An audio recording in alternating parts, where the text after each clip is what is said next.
एक बार महाभारत का युद्ध शुरू होने से पहले भगवान श्री कृष्ण शांतिदूत बनकर हस्तिनापुर जाते हैं। जब कृष्ण जी हस्तिनापुर पहुंचते हैं तो वहां दुर्योधन और शकुनी पहले से ही उन्हें बंदी बनाने का षड्यंत्र बना चुके होते हैं। जब अगले दिन राज्यसभा में बैठक होता है और श्री कृष्ण जब पांडवों के लिए शांति प्रस्ताव का मांग रखते हैं और उस शांति प्रस्ताव में पांडवों का राज इंद्रप्रस्थ को मांगते हैं, लेकिन दुर्योधन पांडवों का राजपाट लौटाने से इनकार कर देता है। वहां उपस्थित धृतराष्ट्र, पितामह भीष्म, गुरु द्रोणाचार्य और महात्मा विदुर के लाखों समझाने के बावजूद भी दुर्योधन ने उनका प्रस्ताव को ठुकरा दिया।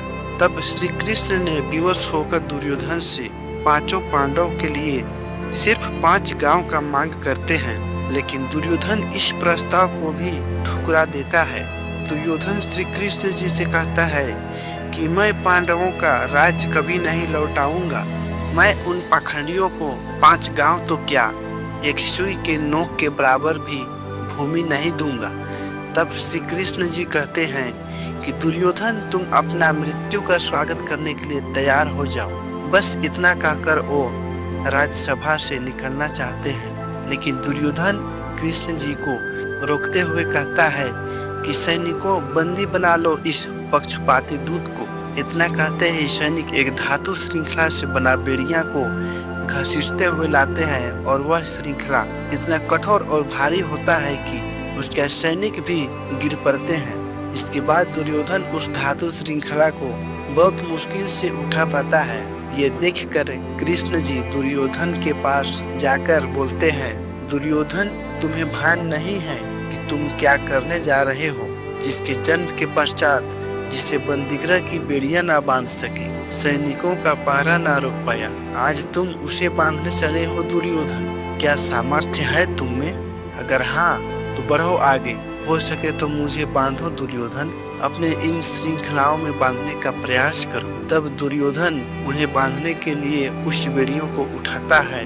तब कृष्ण जी कहते हैं कि तुम्हें लगता है कि ये धातु श्रृंखला मुझे बांधने के लिए पर्याप्त है दुर्योधन? फिर कृष्ण जी उस श्रृंखला को एक हाथ में पकड़कर उठाते हैं, जिसे दुर्योधन बहुत मुश्किल से हिला पा रहा था। श्री कृष्ण के हाथ में लेते ही वह धातु श्रृंखला चूर चूर हो जाता है। तब श्री कृष्ण दुर्योधन से कहते हैं कि जब तक अनंत आकाश को बांधने में सक्षम श्रृंखला तुम्हारे पास ना हो, तब तक ऐसी मूर्खता पुनः करने का प्रयास मत करना दुर्योधन। बस इतना कहते हैं और श्री कृष्ण जी अपना विराट रूप का दर्शन कराते हैं, फिर वहां से निकल जाते हैं।